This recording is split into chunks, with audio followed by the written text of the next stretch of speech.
Hey, what's up, everybody? Welcome back to Unplayable. I'm D-House here with Mike and Jay, and we have a special Star Wars Unlimited video here interviewing the one and only Jim Cartwright. Jim, thanks for being with us today. Thank you so much for having me. This is exciting.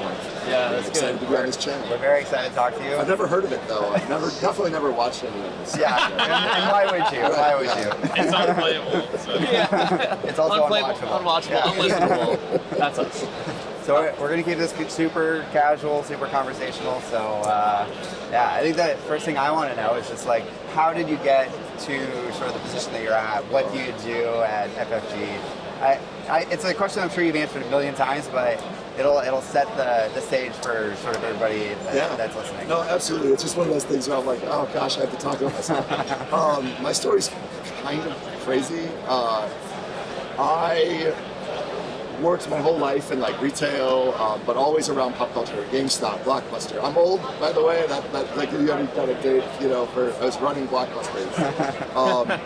I've run hobby store experience, but there became a point in my life where I was looking for something new, and I went back to school like a crazy person for game design. I got my degree in game design, and the only place I wanted to work was Fantasy Flight. Yeah, that's it. Nowhere else. Because all the games that I wanted to play was Fantasy Flight games, right? And the Star Wars license. Star Wars has literally been my whole life. I can't overstate that. It's literally not possible to overstate that experience. We could do an entire. We won't, but we could do I have ridiculous amounts of things that Star Wars. I quit jobs for Star Wars. We're gonna have you on the actual podcast one time, and we will have that conversation. All right, that's cool. But so I finished school. I applied. I got in on the board game team. Worked on Mansions of Madness. Worked on Descent: Legends of the Dark. Nope. Well, yes, I did work on Descent: Legends of the Dark, but also worked on Descent 2nd Edition for Journeys.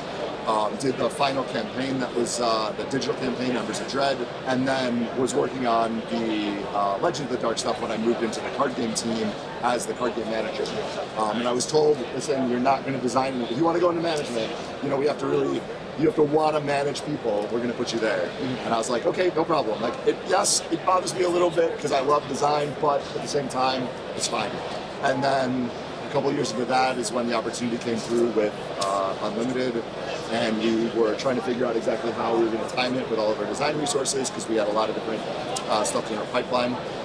And actually, it was our executive game designer at the time, currently, Nick French, who was like, hey, Jim has design experience, has played every Star Wars card game that has pretty much existed. As a fanatical Star Wars nerd, maybe we could find a way to get this started earlier if we involve him as well with Danny in the initial, system design phase and R&D.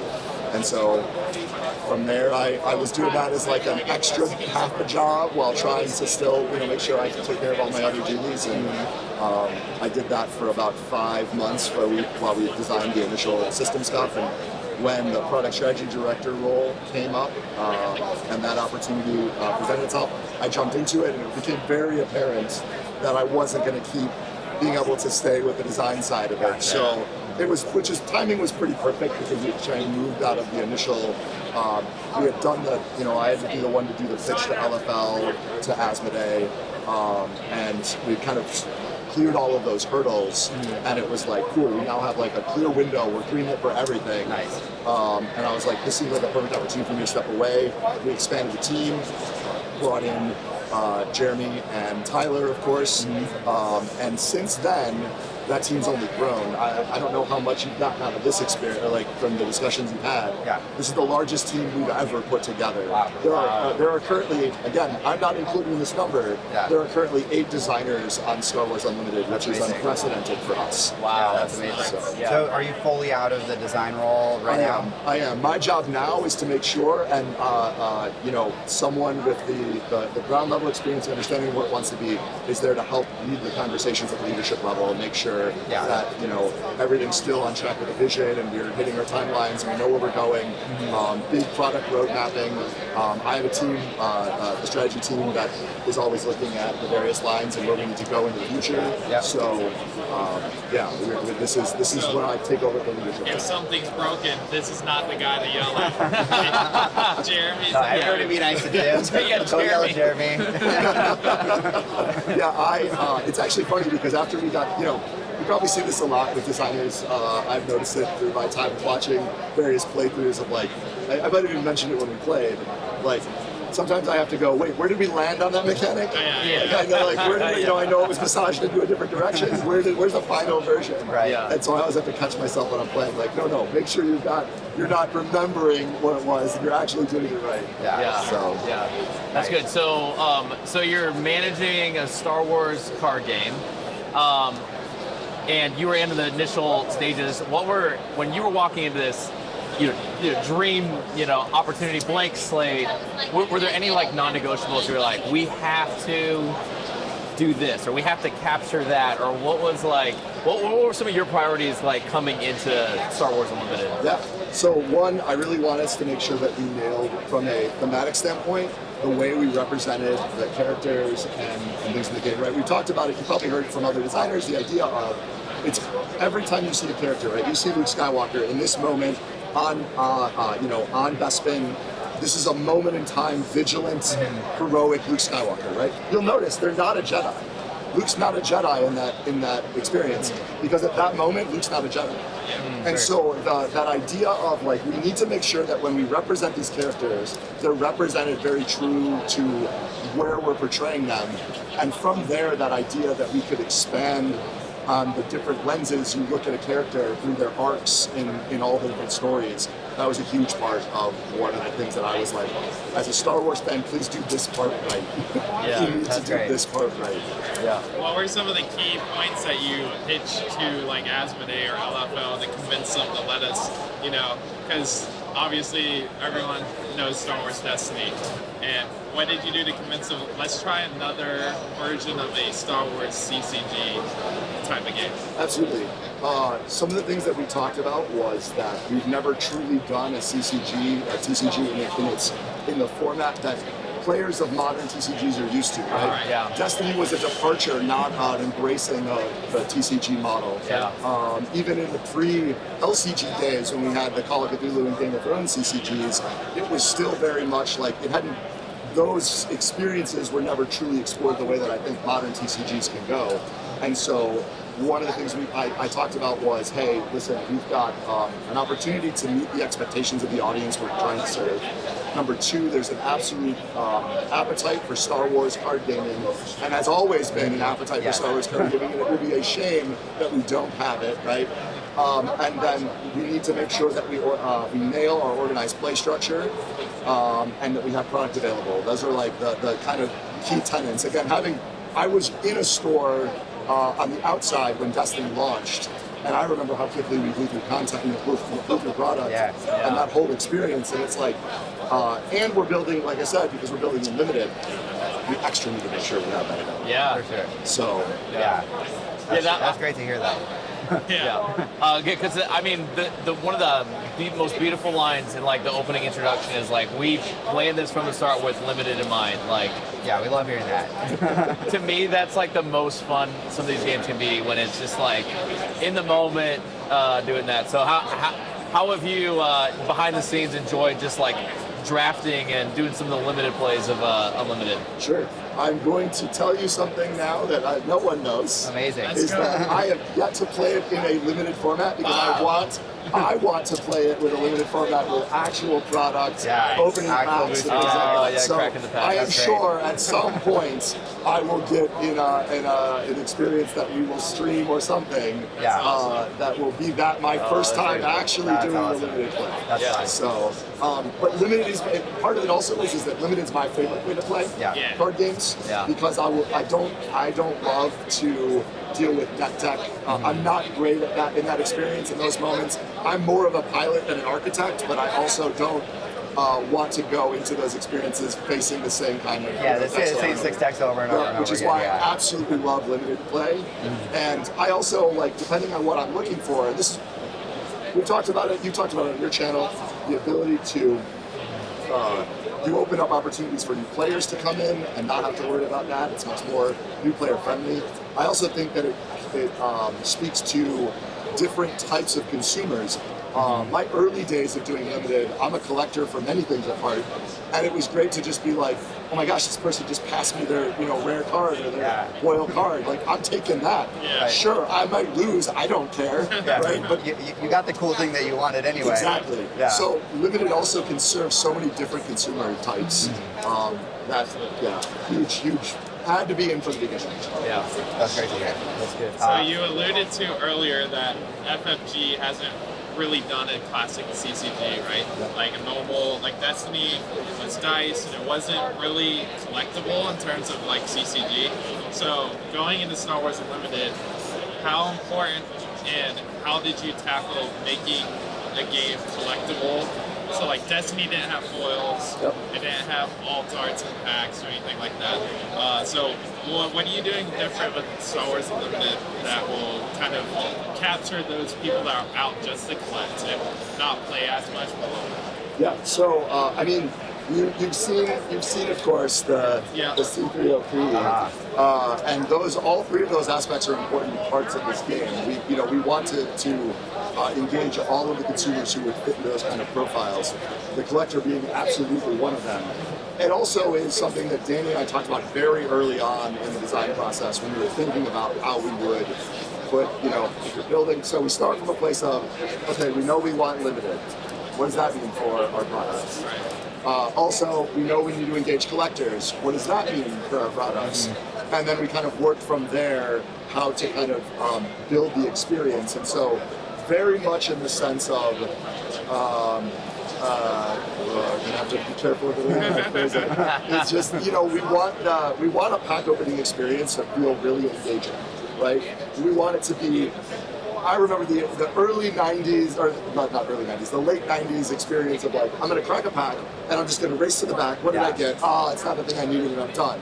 Right? That experience of being able to like, you go through and get stopped several times along the way to see something cool is exciting and something that we absolutely had in mind when we were thinking about the way we built out the products. That's very exciting. Can you talk any more about any of that?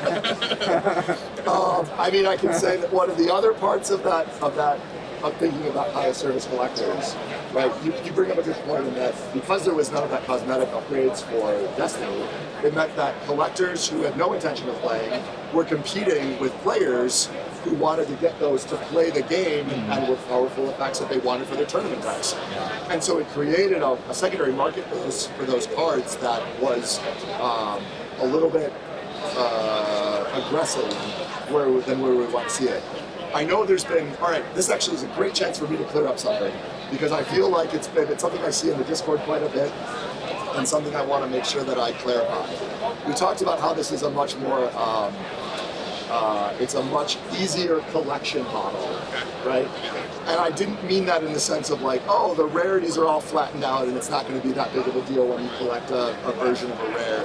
It was more in that sense that like, we are separating the collectors and the players in a way that will mean that from a secondary market perspective, you're going to find the cards that are, even at the high rarities, it's just the standard version of them, will be considerably more affordable and reasonable than, some other version that has other achievements. And that was really important to the experience for us. So, obviously, we were doing Destiny content, and our roots are in Star Wars Destiny, and so naturally a lot of the conversations that we have are former Destiny players who just, their hearts just broke when Destiny was canceled, and we're revving up for a new Star Wars game from the same company, and naturally they go, but what if it's the same? Like, what if my heart is broken again? It's all that. So, can you speak, like you mentioned in streams and things like that, like, hey, we learned some important lessons. I mean, I think the collectability thing is a really big one. Is there anything else that you would Draft's another big one. draft, Is there anything else that you can point to, like, just as like a practical, like, hey, here's another thing that, like, this was something that if we could go back, we would have done that differently, and now we're going to do different. Is there anything like that? Well, I think we also, we talk about the no gimmicks. as an idea of, you know, the dice became a manufacturing problem for us. Sure. And because of that, it meant that we had the cadence of releases that were staggered in a way that wasn't great for everyone playing. It's like in a meta for a long period of time, right? Yeah. And then, so being able to focus on, hey, we're making cards. This is the experience. We're not trying to get fancy because we know how important it is to the TCG market that you hit your deadlines, you announce your dates, right?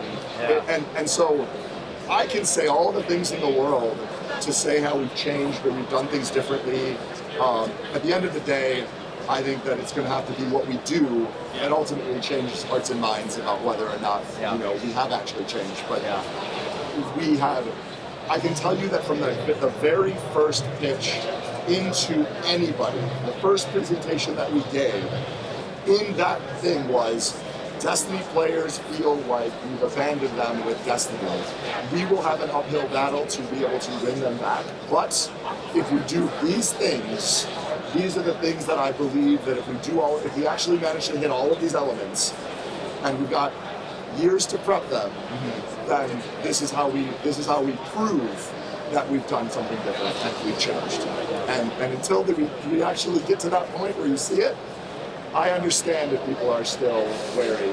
I do not blame them. Yeah, it's good. I do have another question. So, I'm not going to mention like other companies' games, but in the card game industry, there's games that hyper focus on one type of audience. You guys are doing the C3OP, so you're trying to get casual players, competitive players, and collectors. So, like, other games will be all competitive. Like, nothing about it is casual or fun for someone to get into casually. Some's for all collectors that is just about buying a bunch of packs and selling them online and collecting and looking at them. How do you, it's really difficult from my experience of trying to just think things out to cater to all three.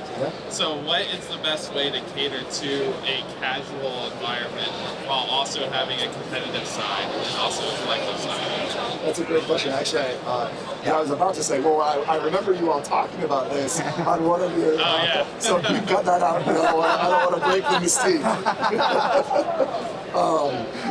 But that's a great question.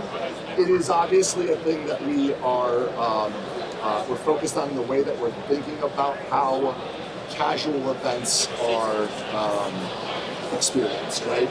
Yes, of course you're going to have the people who are trying to get their reps in for, for the competitive side of a competitive series, but the incentive to do so is far less in the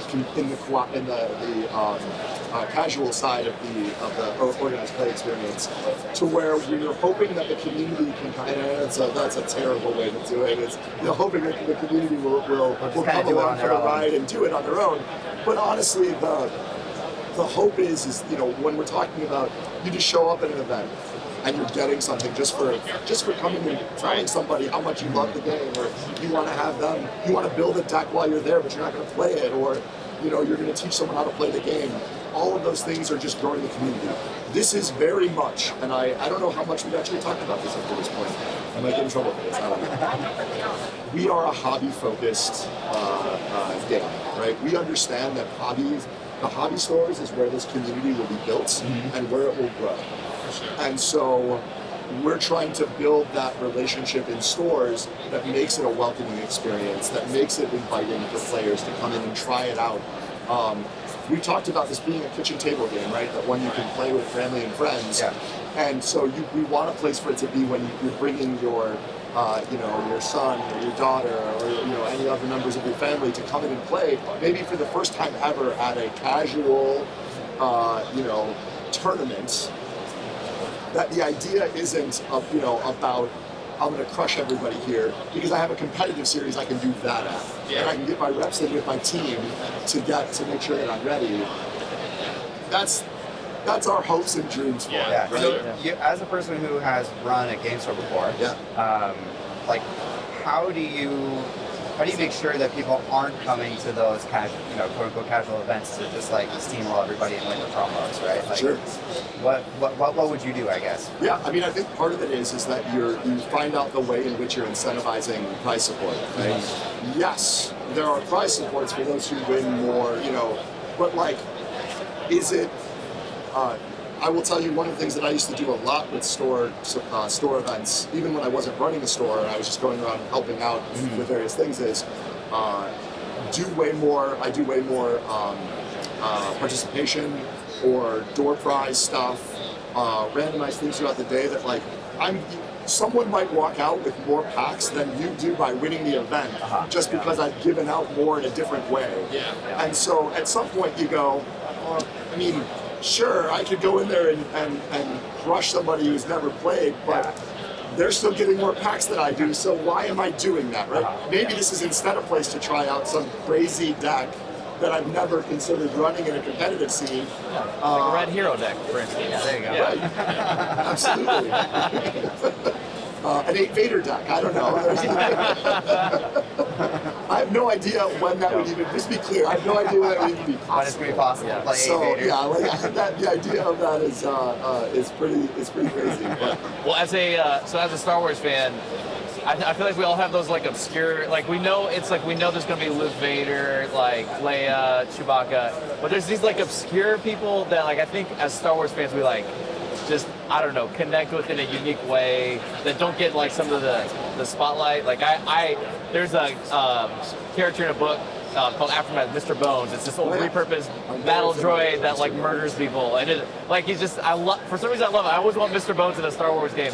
Do you have any of those like as a Star Wars fan that you're like obscure, like it's just it means something to you that doesn't mean as much to other people that you're like, I hope this is in the game? sure, that's I will see. Here's the thing. Without saying that it's in the game or not. Right. Yeah, I like. that's why I said hope is in the game. Right. Hope Yes. is in the No. game. Absolutely. Or we could even say just art in the game. Like if that takes it, then it's not even Yeah, see, this is the thing. You all have to understand. My wife will watch this and do like afterwards, and then I will have to deal with the licensing ramifications. You don't have to Game answer. You don't have to answer. Game Yeah, aside, yes. are there unique, weird, sort of out there Star Wars characters that resonate with you? There are many. Of course. So I really enjoy the High Republic stuff. I And- just started getting into it, and I'm enjoying it a lot so far. I just read the first book, so Nice. I'm glad to hear that you are into that. I love Avar Chris. Okay, yeah, Chris she's is a super she's cool, super like cool. interesting character. The way that she sort of interacts with the Force, Yes. very cool. And so like somebody like Avar Chris would be amazing. Yeah. I also think that I have a deep love for Revan as a character. My favorite characters. Their status, of course, is where they fall in the continuity of everything. Kind of still Up in the air. is up in the air, Yeah. but that's a character that I like. To be able to see anything from that would be amazing. Yeah. Right? But again, that's just like This is fan jam. This is Yeah. fan jam. Yes, you've Yeah. got fan jam. And remember, I am not designing cards any further. Yeah. I am not part of content design in any way. That's fine. So that's Where's Tyler Jeremy? Jeremy. right, yeah. So I'm sure I'm going to get in trouble for that response. So going back to something you said earlier, and you were talking about Tyler and Jeremy. So there are 8 designers on the team. Can you give a little bit of insight into I don't know what each of them are particularly good at? Like, is there if the design team is like the Avengers, what's each of their superpowers? Sure. So I mean, it's to be honest less about that. Although Jeremy's one of the most competitive, just He's solid. just a card game genius. Exactly. Yeah. He's crushed everybody in existence Yeah, in some game. he breaks on every system. He Yeah. understands it from that element, right? And so I think from a development standpoint, and being able to make sure that your cards are, balanced and being able to keep that experience exciting is up Jeremy's alley. But and Tyler is so. By far, as far as I know, in FFG, this is a crazy thing to me, but in FFG, I am known as like, oh, that's Jimmy Star Wars, like Jim Star Wars. That's his thing. Probably the next one on that list is Tyler, by far. Right on. So Tyler and I still have regular conversations. A character will come up and Tyler will be like, I just want to run this by with chat about like what aspects or what do you think keywords could be. And those are like great interruptions to my day because I'm like, oh boy, here we go. I don't need to answer these emails. Do you have a moment? I'll call you. Let's talk about it. Because I don't get to do it as much anymore, right? And so Tyler brings that experience that like he's running a bunch of the like he's primarily in charge of writing a lot of the art brief experiences and make sure that we capture what we're looking for what we're trying to show in that aspect.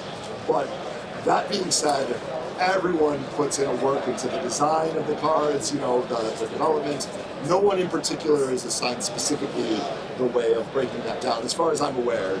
Because again, I'm also no longer managing the team from that level. I'm out now completely from the development side of the operation. I'm more in the business aspect and coordinating a lot with our external facing stuff with marketing, and then our internal stuff with all of our distributors. So Which you just announced here at GenCon of like how many languages it's going to be released in, which was really cool to see. Exciting. Like globally, like you're just ready from the get-go to support that. What do you hope to see from like so many languages being represented in this game? So I want to be. I'm pretty sure someone will correct me if I'm wrong, but I'm pretty sure that we're the only game to launch in 5 distinct languages as a TCG. So for us, that was a huge step in making sure that we could support all of our fans across the globe in a way. And I understand, obviously, there's more languages out there, certainly, and we have fans in countries that we aren't localizing into. But the hope is that this is a foundation that we can build up from for the future. So it was just really important for us to not just be so U.S. centric in our thinking. We wanted to go globally, and that's what being part of Asmodee it helps us do, right? Is think more globally. Makes sense. Another thing that you guys announced here was the GameGenic collaboration. Oh, yes. What was it like to work with them? I don't know how much you work with them, but like, tell me a little bit about the experience of the product that they ended up sort of showing off. Absolutely. At the show. Actually, specifically, Adrian and I spent several months over many calls, kind of going through what the nuance of the game was and what were the important elements to make sure were represented in a final product. It was mostly what it was me saying, okay, Adrian, and convey this to you and your team. This is how the game plays. And then the next time I would speak to Adrian, he'd be like, I've got a cool design. This does all the things you needed. And most of the time I was like, how did you even do that? That looks incredible. And it was just a matter of tweaking and refining and making sure that it served all the product needs. But it was a direct collaboration. It was not like, hey, we'll send you a copy of the demo or a copy of the beta and you get a chance to try it out. It was like, no, we had regular calls to make sure that, hey, we're thinking about this. Does this work? Is there something else you're doing? Is there anything else we need to know about? And so along the way, it was entirely a collaboration of work to make sure that these came and felt like they belonged specifically for Star Wars Unlimited. I'm gonna ask a question that I don't know if I'm allowed to ask. Okay. So we can edit and post it when you do. Sure. But I remember in Destiny, there were times where like something would drop, a set would drop. Jeremy's run would figure out how to break it for all of us. Clearly, he did crush me. It was only one set was out, and Destiny Worlds you could play against the designer. I sat down against Jeremy. He absolutely crushed me with Pomaz. I had a little Vader. I mean, he just rolled me, and I was like, great to meet you. Thanks for designing the game. Anyway, there were seasons where like there was stuff that was just like, wow, this is like so good. It might be too good, and like the communities out here like raise their hands like, can we get a change, a fix, an errata or a band or something like that? Like, do you guys have any philosophy on like how you're gonna approach adjustments along the way, like, or like especially with an IP that's owned by a large company? It's like I know there's obviously a lot of conversations that have to happen, I'm sure, but is there any conversation about how you'll handle that if it does arise? So that is something that I will I don't want to speak too directly to, because I think the best people to answer that are going to be the designers on the ground, right? Okay. They're the ones who are going to see all of the ways that those things are starting to break, and they will be the ones who will figure out how to fix them. Yeah. And so I think Danny, Jeremy, Tyler, the rest of the team, they're going to be the ones who will work through. Like, we've discussed what some of our options are, obviously. Yeah. And they have the direction they want to go, but I would be remiss to That's answer fair. for them. Because I think that they will be much more in the way. In the way that Tyler was the best. You all noticed as soon as the question came up at the end of my last live stream prior to GenCon about the uniqueness rule, we knew that was probably going to come, and we also knew that we weren't going to be able to answer it in the way that we wanted to in that moment at the end. We wanted to dedicate time to it, and we wanted to make sure that it was processed properly. And so that's why Tyler went and was able to do like a full explanation as to why that really exists in the way He it took us does. to school. Yeah. I mean, that was like a 401 level game design. That was good. Yeah. And so for the same exact reason, I would rather that be a question That's that's great. answered Yeah. by the designers who will be involved in the Good, process. good leadership delegates. You know, that's right. That's good. All right, anything else? All right, we drilled them long enough. Yeah. Do you have anything that's been left unsaid? You've obviously been doing a lot of these interviews and talking about the games. Is there anything you're like, man, no one's asking me about this? I wish somebody would bring this up, or I wish somebody would ask me about my favorite Star Wars planet. I don't know. Like, but is there anything that you're like, gosh, like I just want to talk about this for a second? I've been trying to think about what the answer to this question would be if I got asked it. I don't know. You all have been so like engaging with the game, and you're knowledgeable to a point of, it's like you're asking the right questions. You're asking the good questions. I'm sorry. That's fine. I got it for you, David. I'm That's sorry. good. No, that's all right. That's all right, man. Awesome. Awesome. Well, Jim, thanks so much for your time. We really appreciate all of that. And if you're watching at home, thanks for tuning in. Stay tuned for more Star Wars Unlimited content from us.